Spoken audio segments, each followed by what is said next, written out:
આવી ડસ્ટ છે આખી સોલાર ઉપર. એટલે હવે આપણે હે ને જો આવું થઈ જાય, આ બધું કબૂતર પક્ષીનું ચરક ને એવું બધું હોય ને એટલે ઓછી વીજળી ઉત્પન્ન કરે. અને અમારા આમિરભાઈને જો નીચે આવા ખેલ કરે છે, ટાયર લઈને રમે છે. આ અમારા કેમેરામેન છે મોહિતભાઈ, જોઈ લો આવા ખેલ કરે બંને જણા. હવે આપણે છે ને પાણી ચાલુ કરી. કેમ છો મિત્રો? તો આજે બહુ સમય પછી આપણે એક લોંગ બ્લોગ બનાવવા જઈ રહ્યા છીએ. મતલબ આજે આપણે કરવાનું છે આપણા ઘર ઉપર સોલાર પ્લેટ લાગેલી છે તેની સફાઈ. તો તમને આખા બ્લોગમાં આપણે સોલારની કેવી રીતે સફાઈ કરવી એ તમને હું પૂરતી કોશિશ કરીશ કે તમને પૂરેપૂરી નોલેજ આપીશ કે આને કેવી રીતે આપણે સફાઈ કરી છીએ. તો વિડીયોમાં બના રહેજો. જઈએ હવે આપણે આપણા ધાબા ઉપર સોલારને સાફ કરવામાં. ફાઇનલી આપણે આવી ગયા આપણા ધાબા ઉપર અને હવે આપણે સોલારની સફાઈ કરશું.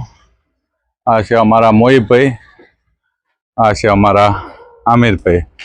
અમને હેલ્પફુલ થવા માટે આવ્યા અને આ છે સોલાર સાફ કરવા માટેની એક શું કહેવાય આને, ઓલું ઝાડ ટૂંકમાં સાફ કરવાનું એક ઓલું જે કહેવાતું હોય તમે સમજી જજો.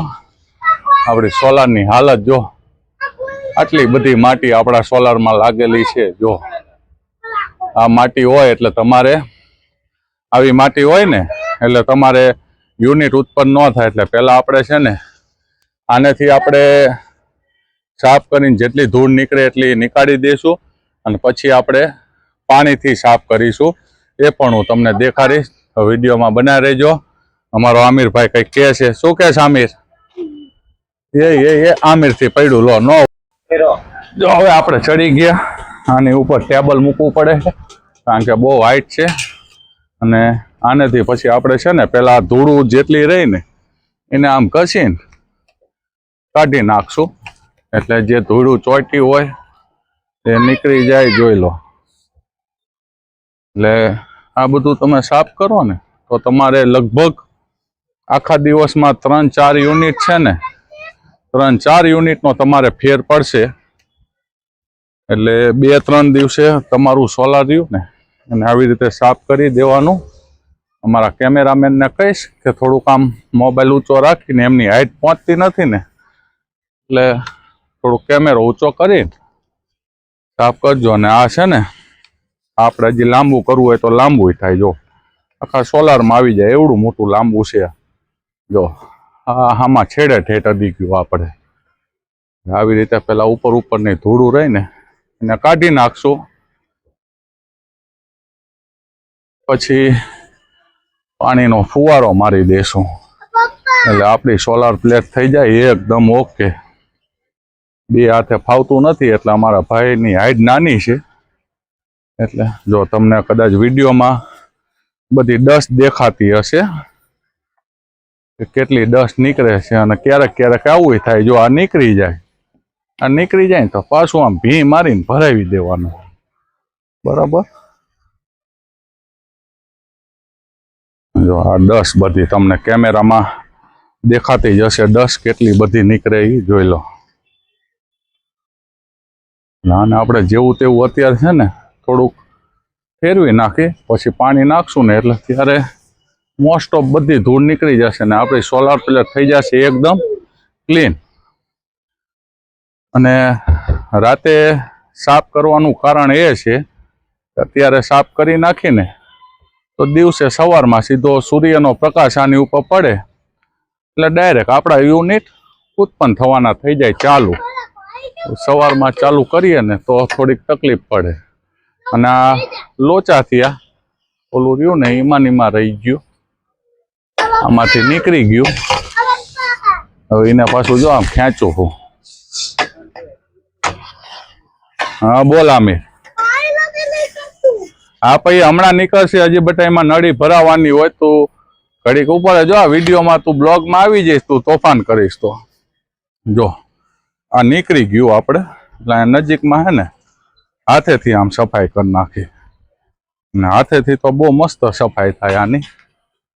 જો કેટલી બધી ડસ્ટ છે ખબર છે. આ પકડીને લાવો કેમેરો અહીંથી ઉપરથી દેખાડી દઉં. જો અરે ને આ 10 છે, જો બધી આવી 10 છે આખી સોલાર ઉપર. એટલે હવે આપણે હે ને જો આવું થઈ જાય, આ બધું કબૂતર પક્ષીનું ચરક ને એવું બધું હોય ને એટલે ઓછી વીજળી ઉત્પન્ન કરે. અને અમારા આમિરભાઈને જો નીચે આવા ખેલ કરે છે, ટાયર લઈને રમે છે. આ અમારા કેમેરામેન છે મોહિતભાઈ, જોઈ લો આવા ખેલ કરે બંને જણા. હવે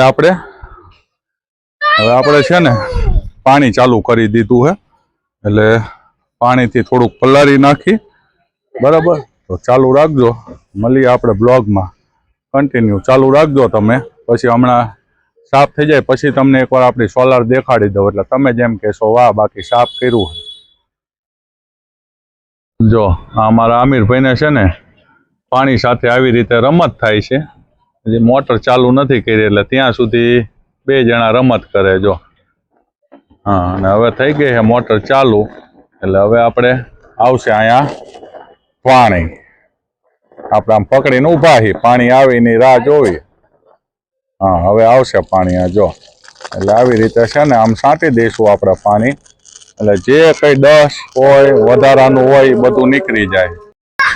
તો આપણે મોસ્ટ ઓફ સોલાર છે ને સાફ કરી નાખ્યું છે. તમને દેખાડું કે પહેલાં આપણે એમનામ આનાથી સાફ કર્યું હતું, પછી આપણે પાણી નાખીને જો આવું ચોખ્ખું કરી નાખ્યું. ને હવે આ એક છે ને એકવાર આને આવી રીતે ઘસીને પોતું મારી દેવાનું, એટલે વધારાનું પાણી હોય એ બધું સુકાઈ જાય, જેથી કરીને રાતમાં પણ છે ને ડસ્ટ ન આવે. જો આપણી આખી સોલારની પેનલ થઈ ગઈ સાફ હવે.